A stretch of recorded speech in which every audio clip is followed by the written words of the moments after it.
everyone to our December meeting. And first, I just want to let you know that Mike is not going to be joining us. He was called away to be with his mom in her last hours. So if you could hold him in your thoughts and prayers, that would be great. And the second item of business is we really want to thank Mark and Shelley for leading this panel for many, many years and really invested a lot of their time, energy, and talents. And we really appreciate all the work that they've done. It's a big shoes to fill, which we don't plan to fill right away, so if at all. So we would appreciate your patience as we figure out how to work ahead. And the two big items on the agenda are to really kind of understand our organizational relationships because things are evolving both at NAPA and also in the administration side, but also in the fellows side. So what we sent out for ahead of this meeting was this notion of the organization. And if you read through that, it kind of lays out how we think about who's where. And so thought it would be useful for just to raise any questions that you might have about who's working on it. The three players really at the moment are the panel, the staff, which is the center, which Nancy runs, and then our working groups. And right now we basically have one working group, but as you know, we're looking at seeing if we can get another one going. But that organizational structure helps us understand that what we do as a panel and working groups develop ideas that can be implemented by the center as the Center for Intergovernmental Partnerships. And we do have to come up with a work plan that is sent to the president so that it says what we're going to do.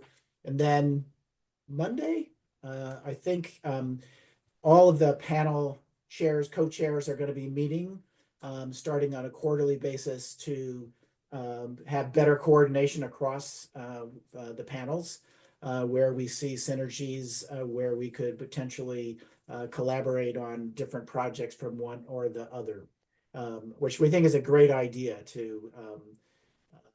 And as someone who's been on the international panel and the intergovernmental, it always killed me that they met at the exact same time at the national meeting. So I could never be satisfied with what's doing what. So anyhow, any questions or comments about this organizational structure? Does it make sense to people?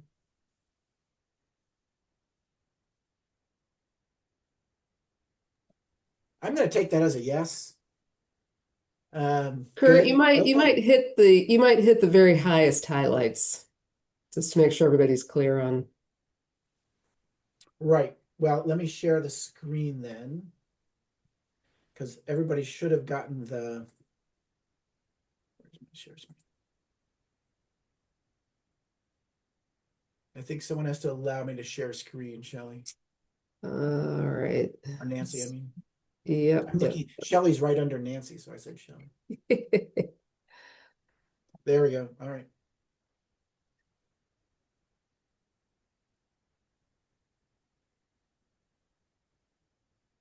All right, so can you guys see this, the agenda thing?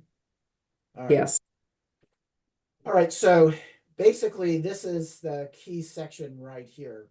So here's the Center for Intergovernmental Partnerships, which is headed by Nancy, that reports to her immediate staff supervisor, the director of academy programs, and ultimately then to the president and the board.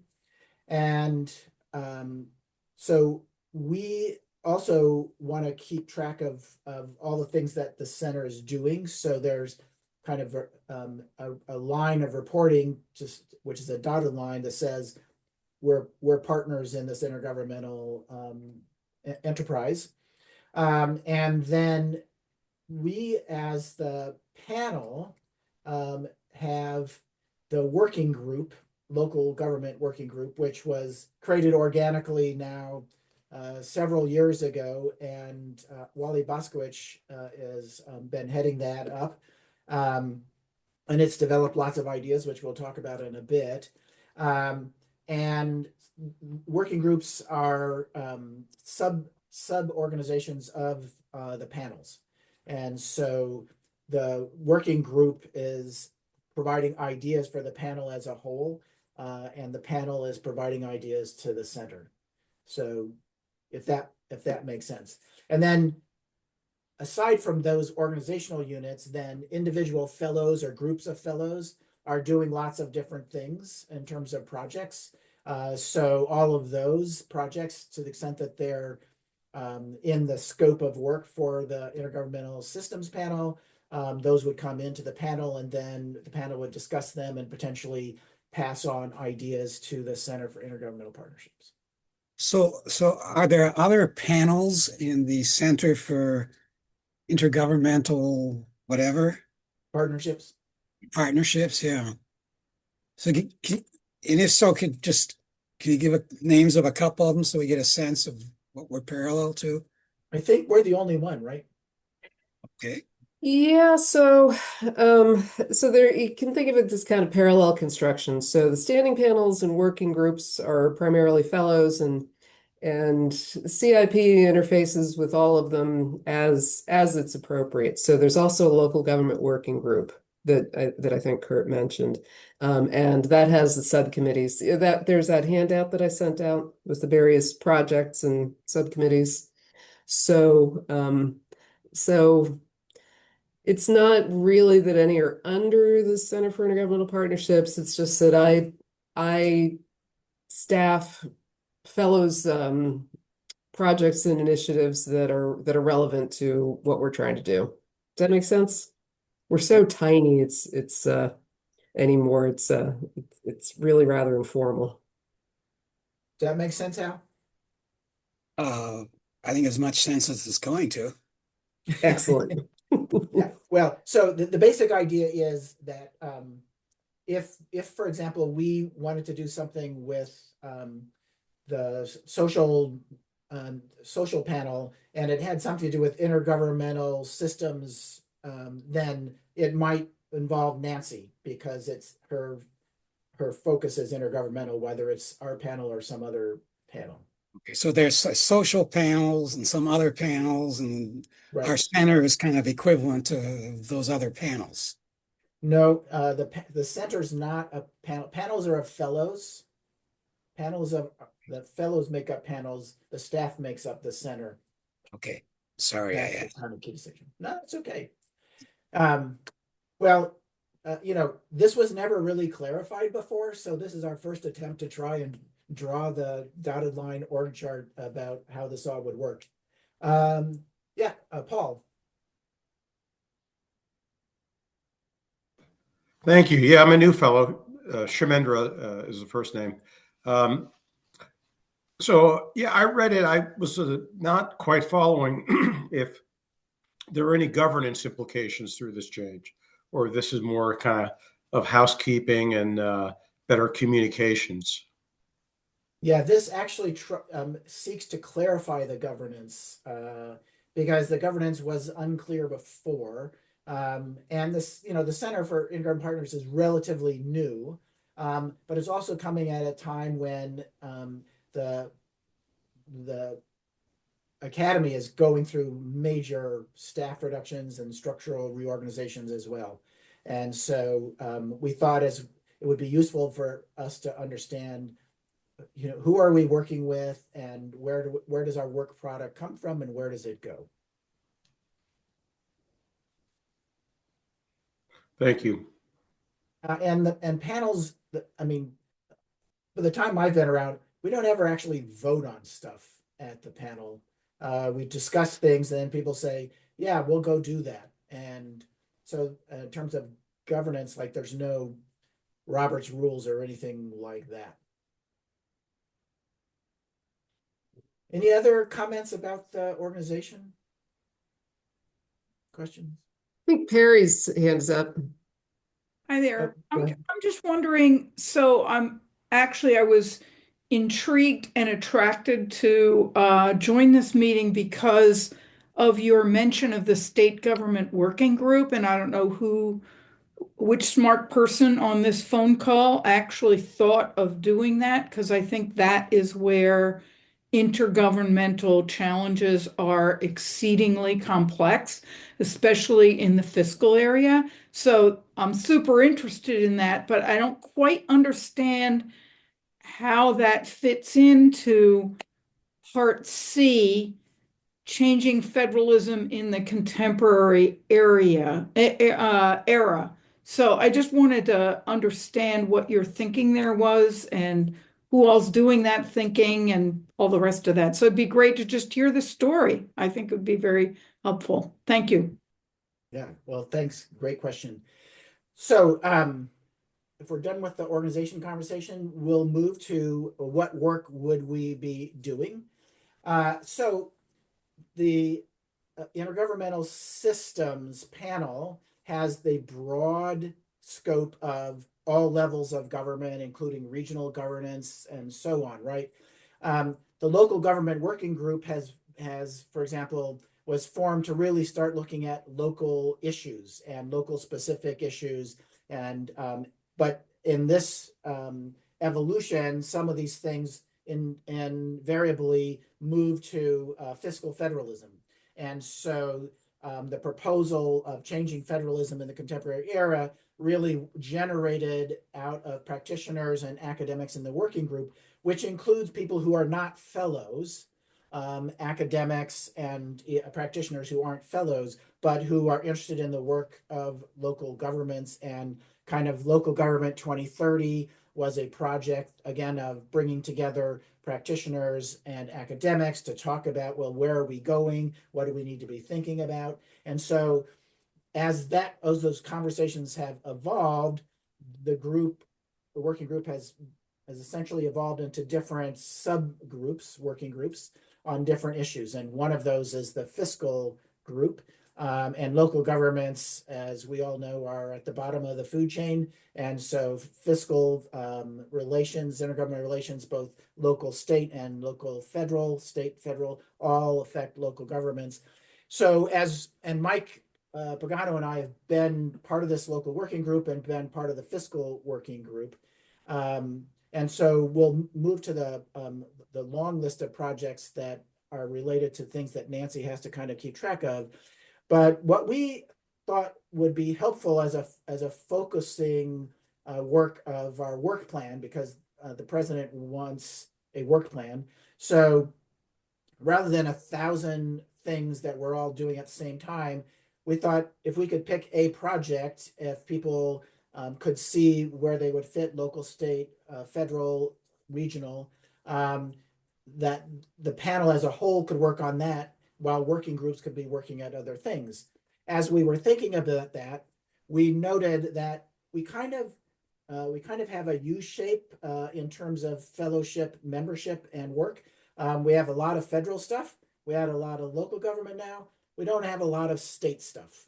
And we relatively speaking, in terms of membership, we have fewer state-associated, state practitioners, academics who study state-level stuff. And so what we wanted to propose was filling that gap by trying to recruit people, both fellows and non-fellows, practitioners, academics, to work on the intergovernmental aspects of this new fiscal federalism under Trump 2.0. And there are people who are talking about rebuilding after Trump. Others are talking about build back better, build new. How can we reimagine the way intergovernmental systems could work? Which is why you see in the proposal also looking at other countries, hence a potential relationship with the international panel, but looking at other countries' federal systems, the assignment of responsibilities, what kinds of revenues flow from central to local, and so on. So the idea then was we still need to bring in and recruit state level expertise, to be really hitting local, state, and national and regional issues. So that's the story, if it makes any sense. Does that work, Perry? Good. So we're on the proposal as our focus. And again, there are all the other projects that people can work on. What we wanted to propose was this project could involve all kinds of people with all kinds of expertise, because it's kind of a big, it's the big issue. But as a budgeting person, of course, Mike and I are both budgeting finance people, so we always understand that it's the money that matters in the end, where the money, who has the money, and who's willing to give it to whom. So that's part of the issue, but it's also what are we doing with all these different things? So it's a proposal. It's certainly not a mandate. It's not a dictate. It's, what do you think about this idea? So the floor is open.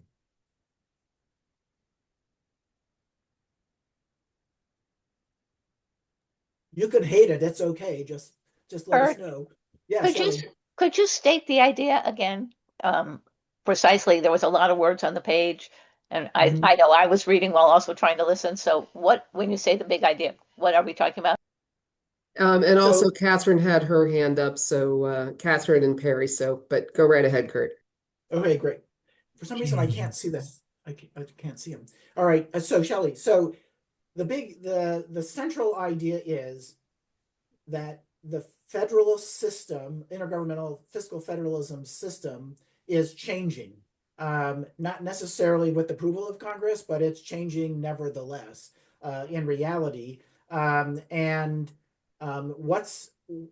What we have to understand is, what are the impacts of these changes on local and state governments, the federal changes, but also we also are recovering from kind of major intergovernmental system changes from COVID. So we not only the Infrastructure Act, but ARPA and so on. So these things have kind of stirred up the pot about how we taught, here's the marble cake federalism and all those kind of things. There's a new kind of federalism happening. We don't know what we should call it, but certainly it's not what we've been used to for a while. So the goal here is to understand what is it now. 2, how does it impact our governments, plural, levels, regional included, and 3, what ought we to do about it, and how would we do that? So that's kind of the succinct idea. So who's that?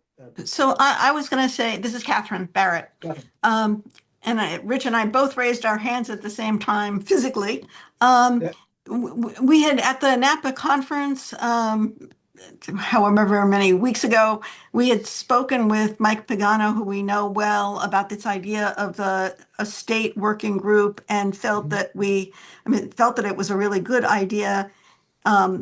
If you have, and we wish we could have been involved with this before, it's been very hard to find the time, but we'd like to make the time now, because we feel like we could really help with, if the intent is to look more broadly than budget.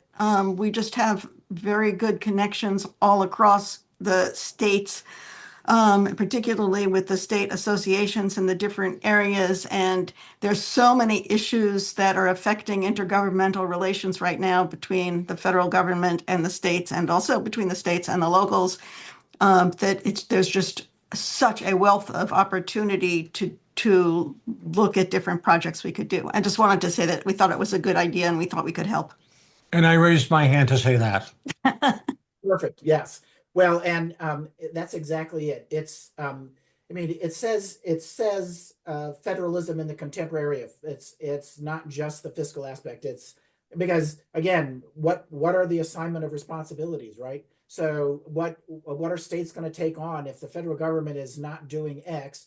Who's going to do X? Or is anybody going to do X? Maybe we stop doing X, we're going to do C and J. So it's, there's all kinds of possibilities that we were looking at. And Thank you, Catherine. Perry? Sorry. Hi. I think this is, I just want to support what Catherine was saying and say, I just think this is of an urgent priority.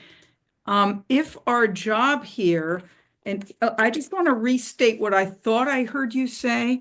So we're experiencing federalism in a very different way under the current administration than it has heretofore been experienced.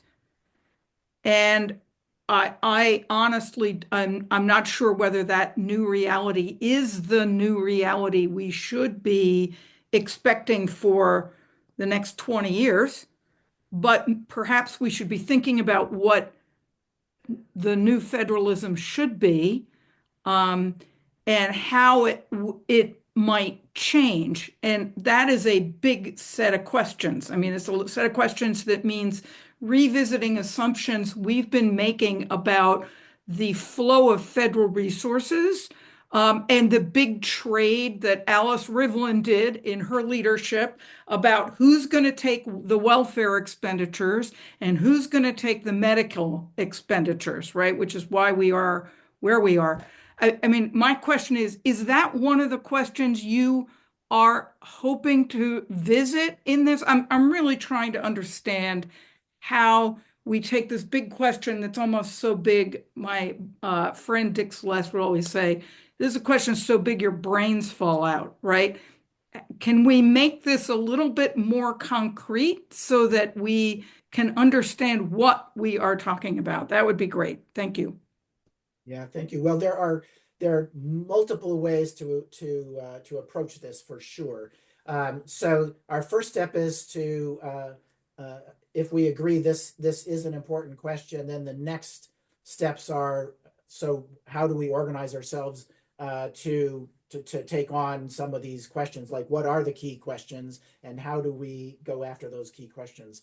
So Frank, and then Hal. Frank?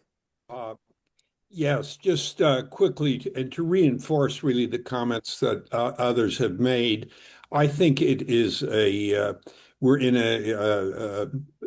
for the moment at least, or for the next 2 or 3 years, into a major issue where states are going to be front and center within the fabric of federalism. I personally spend a lot of time studying Medicaid and the One Big Beautiful Bill Act, and food stamps, the programs I know best, and the aspects of centralization involved in that, as well as the fiscal issues, as you probably well know, Kurt, are really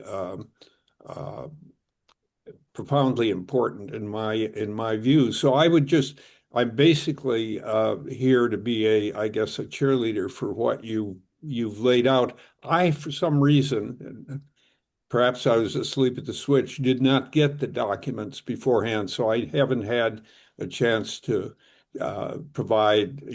I'll send you a note or two once I look at them more carefully. But bottom line, I think states within the intergovernmental orbit are really, really critical to examine, and I applaud what you're doing. Yeah, thank you. Hal?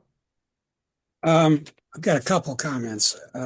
First of all, it seems to me that this discussion is conflating B and C, creation of a state government working group, and C, changing federalism in the contemporary era. As I take it, those are two different, obviously related proposals. Several of you, I think, have spoken more to B than C. Maybe I'm wrong there. Maybe I don't understand what we're doing. In terms of C, it seems to me what we are facing. One of our jobs should be to come up with a a new metaphor, not marble cake, not layer cake and so forth, new federalism. Cake. So I would propose authoritarian federalism. We can work around that. That's a joke. In terms of C, several of these things are interesting research projects, but I don't see quite how they all fit together. 2 and 3 are really interesting to me. One is a very broad kind of overview kind of thing. So are we proposing here that, for example, some of us actually do research on trust in government, or at least literature reviews, or what, and who's the audience, to what purpose? Same with 3. Fiscal structures in other countries. It's listed Germany, Kenya, Mexico. I would add Canada and Australia, which are closer to us in many ways. But what are we proposing here? And how does that relate to 1? Right. Thank you. Good question. So the project itself, if we agree that this is an important thing for us, this is a contribution we as the Academy are uniquely situated, we think, to tackle this, because we have the breadth of expertise, we have the both academic and practitioner expertise, that we can look at this issue from multiple perspectives. The idea about the state working group is we're lacking a bunch of people in this at the state level. We have some excellent folks, but relative to federal and relative to local, we're lacking state level folks that are active. And if as Frank said, and we agree, states are back to being the laboratories of democracy and what people are going to receive and so on. Well, it would be helpful to recruit more people into this project without having necessarily to be an Napa Fellow or to commit to something larger, but to focus on these different issues, to get a group that can talk regularly about how are states being affected by all these changes that are going on. So the working group is an idea to facilitate and bring effectiveness to what we would put together. As for the different parts, I mean, this is our just kind of first cut, so to speak. Here are the things that we were thinking about as possibilities. And in terms of attacking the issue, what we do need to do is have people say, well, I'm interested in 1, I'm interested in 3, I'm interested in 2. One of our ideas is that we want to make sure that we form groups that are both academics and practitioners together. And the ability for academics to quickly do surveys, research, literature reviews, etc., is great. But we also understand that it has to be useful. And so if you just do a lit review, okay, but so what? What we want is a lit review that generates questions or issues that we think would be important. We being not Mike and Kurt, but the panel. And then practitioners are reality checks. Well, okay, that makes sense. This is ridiculous. That we tried that, blah, blah, blah. So having practitioners and academics working together the way we have in the local government working group, but around these systems level approaches is what we would like to see happen. And as we're thinking about that, we're like, well, we're a little short on the state side. So B and C are not separate proposals. C, in effect, is a subpart of B, is a part of this creation of the state government working group. Actually, it's the other way around. B is a part of C. To do C, we need to get some state level people. That's the idea. So Jamie and then Shamendra. Thanks so much, Kurt. And I, as a matter of principle, I think the issue obviously, and whether it's coercive federalism or blank federalism, there's certainly a change in the federal structure, and I fully support that we should try to wrap our minds around that, and I'm not quite sure B or C comes first.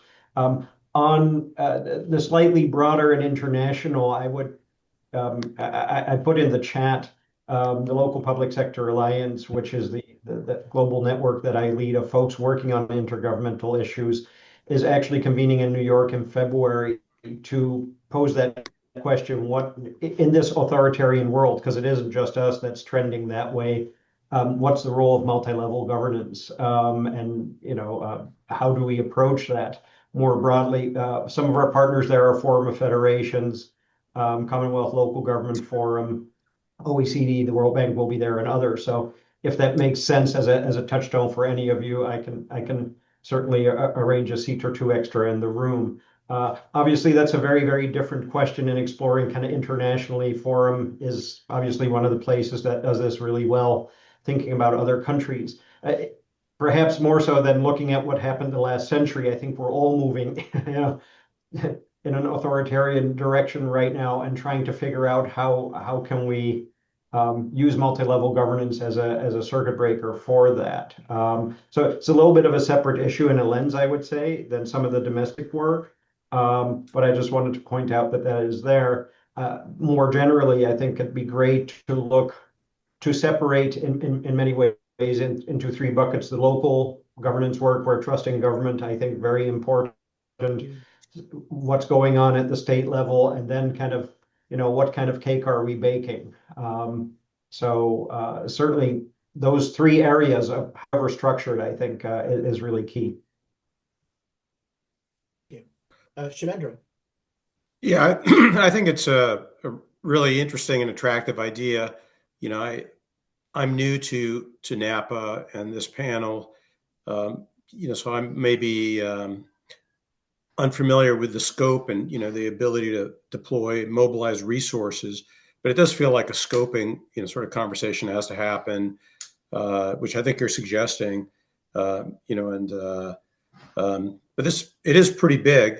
A specific two aspects of this really talk to me. One is I was involved with a lot of the post 9/11 structural reforms between federal, state, and local governments, right, to be able to more effectively share information while protecting privacy, civil rights, and civil liberties, and that was fairly successful. And a lot of that's been washed away over the last decade. But there's something to learn there about how to mobilize different resources, budgets across the levels of government, including grant funding, but align them against common outcomes and incrementally make progress over time. And which leads me to the second idea, where an entry point for me, at least in this conversation, is thinking about outcome measures that might need to be better aligned between federal programs, state programs, local programs, and are those outcome measures composable, transparent, interoperable, right? So that we're at least all driving on the same road network with the same rules, and maybe we're cleaning the mud off our windshields, and by focusing on outcomes, that sets incentives to work back towards program design and the rest. It's a sort of an idea set that comes out of progress since Evidence Act implementation started a number of years ago.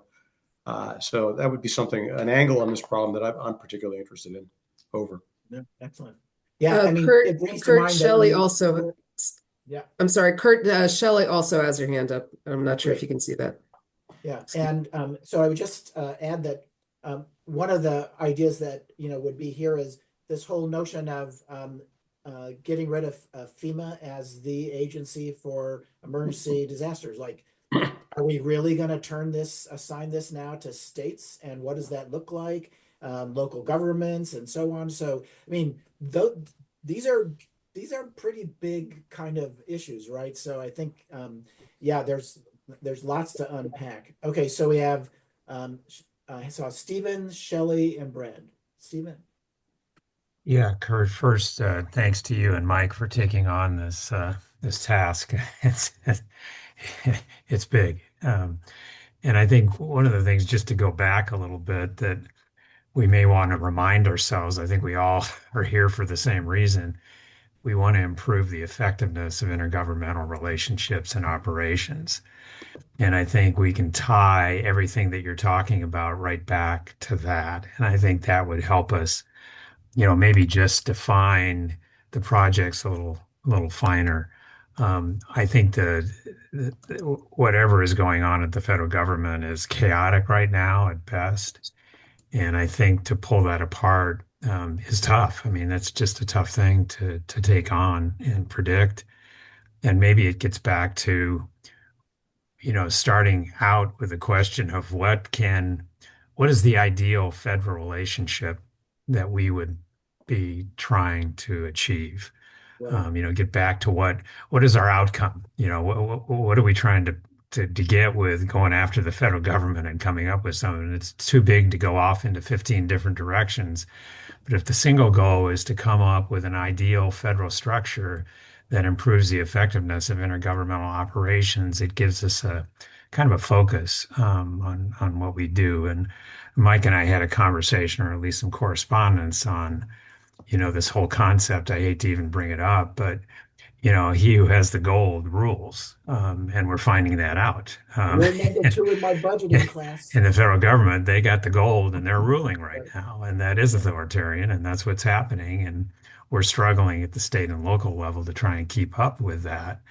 But rather than focus on what they're doing right now, how do we come up with something, a model that we think would be appropriate to serve the best interests of state and locals from the federal government? And, one old concept is revenue sharing. I mean, Canada model is you collect all the money and you redistribute it out. Our only problem and only challenge there is the federal government is the only level of government that can print money, right? So you don't want to make it too tight, where you lose that. But the main point is, I think if we get back to our original purpose here as the Intergovernmental Panel, and then apply that to what we're doing, it may simplify, what we're really trying to do. And I think it's really trying to create a new model. Forget what they're doing right now, but what is the ideal model that the federal government should have in place that serves the interest of effective intergovernmental operations? I don't think you're going to get that out of the current administration and maybe a subsequent administration, but I think if the role of the academy is to come up with that model and to pursue that, to pursue the excellence, it may help us focus a little bit. So, again, Yeah. thank you for taking it on. It's probably not We're taking it on. easiest We- task. Yeah, thank you. So Shelley, Brad, and Catherine. Yeah, let me echo this. Thank you for taking it on. And let me also say, you're right. We are taking it on, not just you and Mike. 3 points I just want to talk about. One is federalism. And if we go for a hook on federalism, we need to be very mindful of the politics around that word itself. You got the Federalist Society that spent decades trying to change the courts. You've got, believe it or not, people talking about federalist marriages now. And, and so it's really, I think of it as checks and balances when the system works well. But there's lots to think about there. So I hope that as you think about this, you keep in mind the politics. I mean, the work the Koch brothers and others have done to try and, weaken various state legislatures, in my perspective, but others think it's probably stronger state legislatures. So think about that. The second is we're talking about the local government working group, the state government working group. We talk about the federal government a lot, but I think we need to make sure we really focus a lot on the intergovernmental aspect of this. Federal to state, federal to local, state to local, et cetera, state to feds, and who needs to do what the roles and responsibilities are. And then,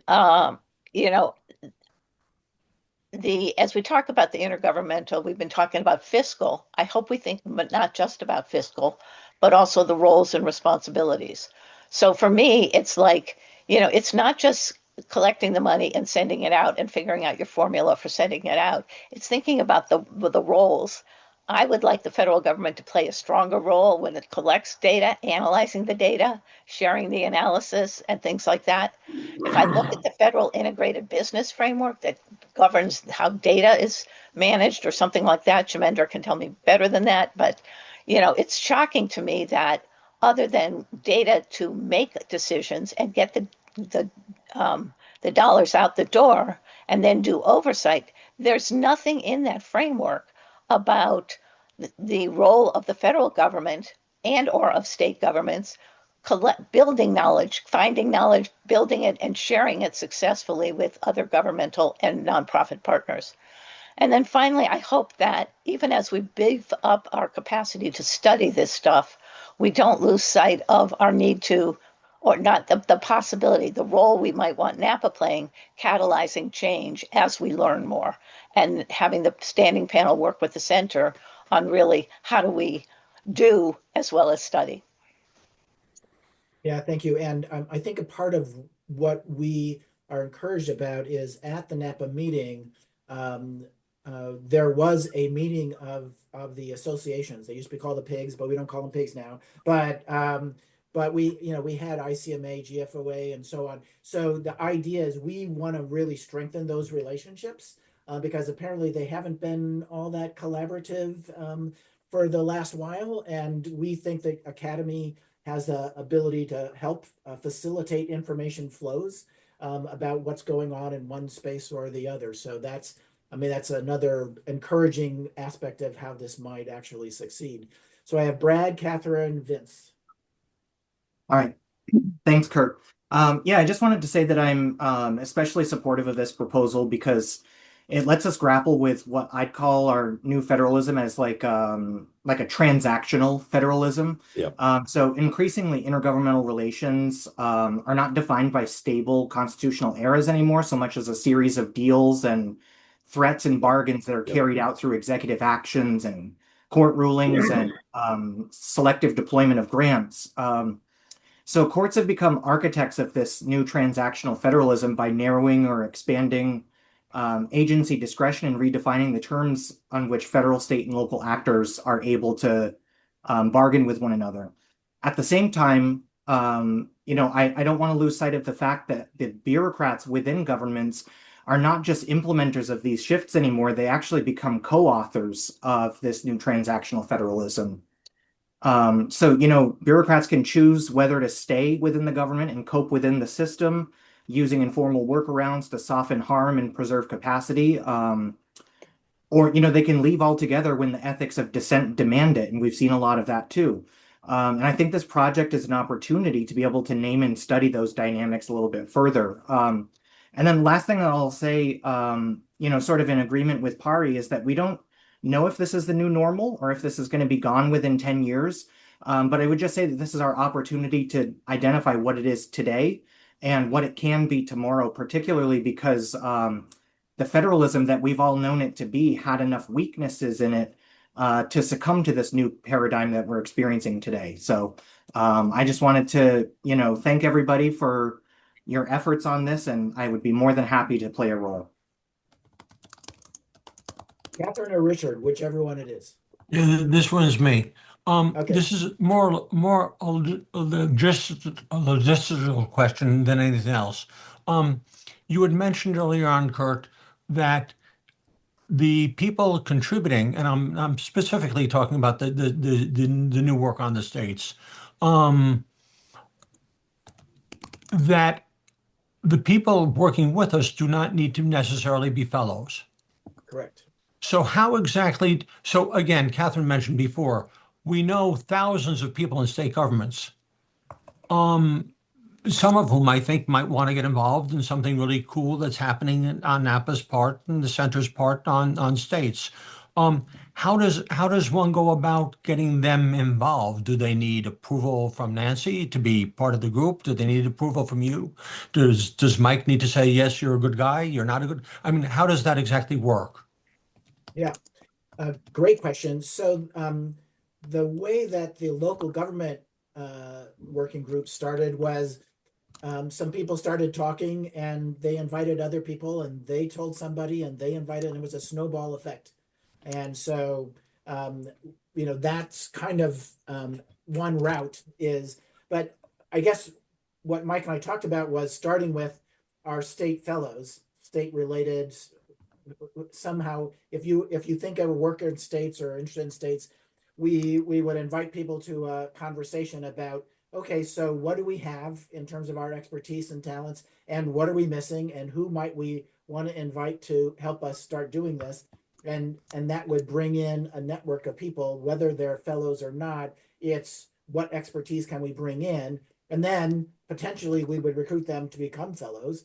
But that's kind of how the local government thing worked. And I don't know, Craig, you were part of the beginning of the 2030 thing. You want to just talk a little bit about how that local working group thing went? Yeah. Hey, everybody. Craig Meyer, new Napa fellow as of a month ago. I was part of the local government project that Kurt mentioned, I think almost since its inception. And really, Wally gets a lot of credit for seeing that come to fruition. And to me, that also speaks to on issues like this, you really do need someone to spearhead, to be the champion and see it come to fruition. It's evolved over the past few years. It started out with identifying key local government stakeholders, and we focused actually on identifying key leaders in local government under the age of 40. I wouldn't have qualified on a number of levels, but really started asking them, like, what are some of the issues that you see facing in local government, and how can we help? And over the course of those discussions, we've identified a list of research topics, many of which have already been talked about here. And I think we're now at a space where we're trying to figure out, so what next? How do we tackle, how do we share information on those given topics? And hopefully, this group and a couple of others can really help move forward and really put forward some concrete recommendations and studies on how to address some of these local government issues. So Kurt, if I could just follow through on that, Yeah. what we'd like to do, I mean, we'll volunteer to do something, which is always a nice word to hear if you're chairing a meeting. Yeah, thank you. When you're ready to start putting together, whether you're calling it a focus group or just a group of thinkers, to talk about what a state unit could do, please call on us and we'll help you put together a panel. All right, great, thank you. Okay, so I have Vince and then Frank. Hi, thank you. It's good to see everybody. I want to acknowledge Mark and Shelley for their longtime leadership. Two people that, as a professional working in government at the highest levels, I have the utmost respect for, and also to Kurt and Mike for taking on the leadership of this important panel. Thank you as well. I'm co-chairing the panel on public service, and I wanted to pop in. And I'm going to remain on the IGR panel. I've been on it for some time, but not terribly active. We want to make sure that what we're doing on the public service panel, we coordinate with you because, of course, there may be some intergovernmental aspects when we're looking at people issues and others. Just to give you a sense of what our initial agenda is this year, and we're having our meeting tomorrow with our panelists, but we're looking at the GAO high risk list and how it can be a compass for government improvements. We're going to be dabbling in AI, as I suppose many other panels are. We're going to look at disruptions within the civil service and what the future of that may hold, not just at the federal level, but we understand that some of what we've seen with DOGE and other things on the federal level is happening at different levels, particularly at the state. So sort of start to do some thought leadership around that. and rallying around merit are sort of what our initial thinking is. So I just wanted to share that with you all today and let you know that I will coordinate with your co-chairs to make sure we're not forgetting the panel, and so you're aware of what we're doing, but wanted to just introduce that to you. Also, I'm sorry I've been distracted. I am rushing to get solar installed this week before we lose the tax credit, so I can be greener. So when you've seen me sort of pop out, I've been trying to deal with a bunch of stuff going on. But anyway, it's a pleasure to be joining the meeting, and I look forward to seeing and working with you in the future. Yeah, thanks very much, Vince. Yeah, I think it's really great. President James Christian wanted us to start having these mixed, panel heads collaboration, which I think is going to be really helpful. We put in solar panels a year ago this November, and I just have to say it's great to have a $20 a month electric bill for the connection, and that's it. It's so cool to turn on your little app and see how many kilowatts you generated today. Frank. Maybe picking up on something that the Barretts observed, but in my own studies so far of intergovernmental issues with the states around Medicaid work requirements, I think there are going, in generalizing beyond that specific area, there are going to be wonderful stories in for my taste, very gloomy context of very creative state responses to extremely difficult administrative circumstances. And again, I don't want to go on about it too much, but as a result of the big, beautiful bill, Medicaid administrators now have enormous administrative burdens imposed on them. And some counties are also involved in eligibility assessments, huge administrative burdens, as well as the potential beneficiaries themselves. But I've been paying enough attention to suspect there will be and of course, CBO predicts that these administrative barriers will basically cause a lot of take-up issues with beneficiaries.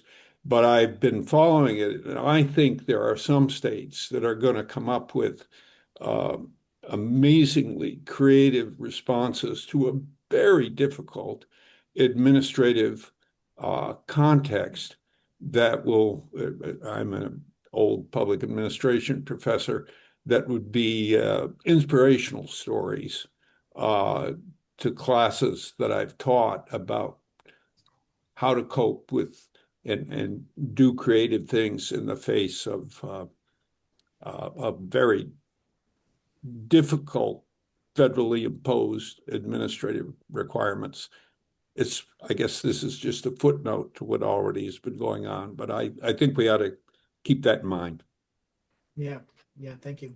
And Shamendra, you put your remarks in the chat, but I didn't know if you wanted to elaborate anymore or.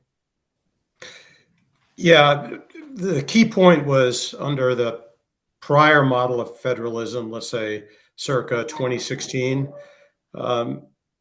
risk management didn't work so well. And a great example of this is the adoption of license plate reader technology broadly across law enforcement and homeland security.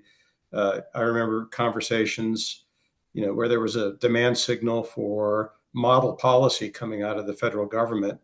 And that never happened because there was perceived to be a little bit of risk. Instead, it was Wild Kingdom time, everybody deployed. And then a couple of years later, I think starting in 2013, 2014, there was a wave of litigation that was basically policy arbitrage from the ACLU saying, well, you're doing it this way, but they're doing it this way. Justify how you're doing it. They couldn't. A lot of wasted effort, a lot of wasted money, and suboptimal outcomes for citizens. So it didn't work so well previously. Now everybody's on their own, right? But maybe there's an opportunity to come back to a new stable set point where that sort of risk management works better. Mm-hmm. Yeah, another aspect. So we have 4 minutes left. Perry and Jeff. Very quickly, I just want to follow up on what Frank Thompson said, and I put some comments in the chat as well. So I'm a former state budget director for the state of Ohio, and I believe that a really constructive role for us would be to almost be like an observatory, because we are going to watch. Frank has got his finger on the pulse. We are going to watch immense changes taking place in state government because they will not be able to manage without it. And we're going to be watching so many experiments going on.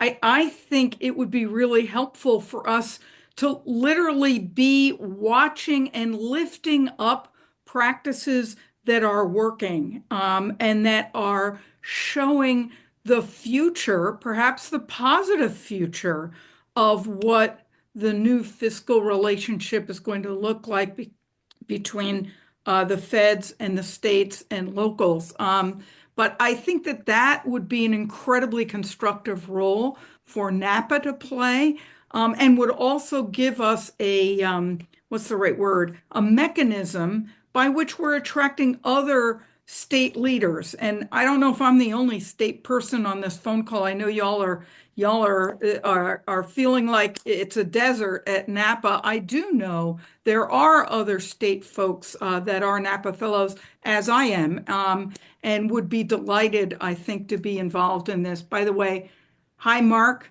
Glad to see you here. And thank you for your leadership of this group. I'll sign off for now, but this has been a great conversation. Yeah, thank you, Perry. Jeff? Yeah, thanks everybody for all your participation. I'm a new fellow, so I'm just kind of observing. And one 30-year career officer in the Coast Guard. I've done a lot of work in the SEC and so forth. But one risk area for me is that it seems that when we talk about a model or an approach, we're really dealing with a new federalism that's got multiple different approaches or different approaches. So, for instance, education and disaster response is going from federal government, or maybe going from federal government to state, local, and regional. And yet you've got military, crime, law enforcement maybe going from local and state to federal. That's kind of what we're observing. And healthcare, of course, is another major issue. So I'm thinking there may be multiple approaches depending on what the key issues we're dealing with, whether it's healthcare, whether it's crime and law enforcement, whether it's disaster response, and they may be different, and that's okay.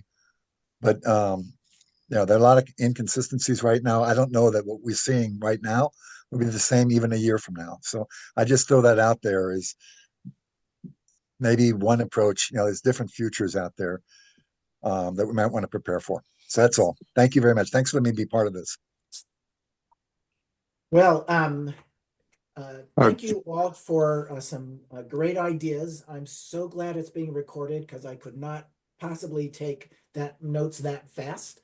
But we do have this recorded, and so what we probably can do is go back, work with Nancy, and kind of see if we can bring not just a transcript, but some structure to what was said and what are some approaches.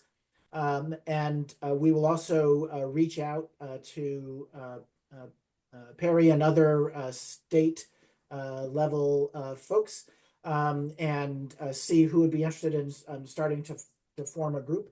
I also want to make sure we keep in mind we also have regional governments, and we are very cognizant that regional governments may in fact be playing super roles, being asked to do way more than they did. But there's state level regional things as well as intra-state regional things and so on. So there's so many dimensions, and you guys have already helped us as a panel look at multiple perspectives. That's the best thing about Napa. There are people here who have so many different ways of looking at the same thing, and that's our superpower. And that's what we can bring to this larger national conversation, because we can look at all these things. The key is, how do we organize it so people understand what we're thinking? Mark? First of all, Kurt and all, I want to congratulate you on the vibrant discussion we've had, and I think the observation that we're going to have a let's say a plethora of experiments going on, and observing what of those experiments really work. It will be an important outcome of this discussion. I did want to report that John Curlin and the transformation of government effort is taking the results of the first three sessions, two that we held with fellows, and the third, the session at the conference, and preparing a summary and agenda report on moving forward. And the action item from that work would be given the experiments that do work on specific issues that will enable us to define what, and I think Brad, you said it in your comments, what likely will be the next intergovernmental framework for the country. And I think it's something that we're going to need to move to. This sort of immediate type of response and experimentation is not going to be it, but it will create what will, in fact, be the next generation of intergovernmental.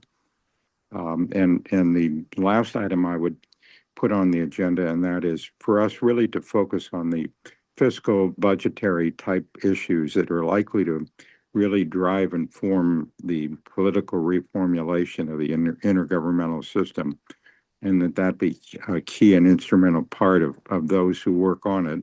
And Mike and the work of GFOA and others who are, and also the GAO tracking of where are we fiscally, I think really needs to be a critical component of what we do going forward.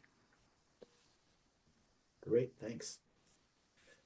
Okay, well, again, thanks so much. This has been a great conversation, and I really appreciate the rich diversity of perspectives with that. Any last thoughts, Nancy, that you want to share? No, I look forward to talking about the next steps. I'm already kind of formulating how we might move forward. So when Mike is back online, we can convene and talk about how to organize all this energy. Yeah. All right. Well, you all have a wonderful rest of your week, and stay tuned. We'll be filling your inbox.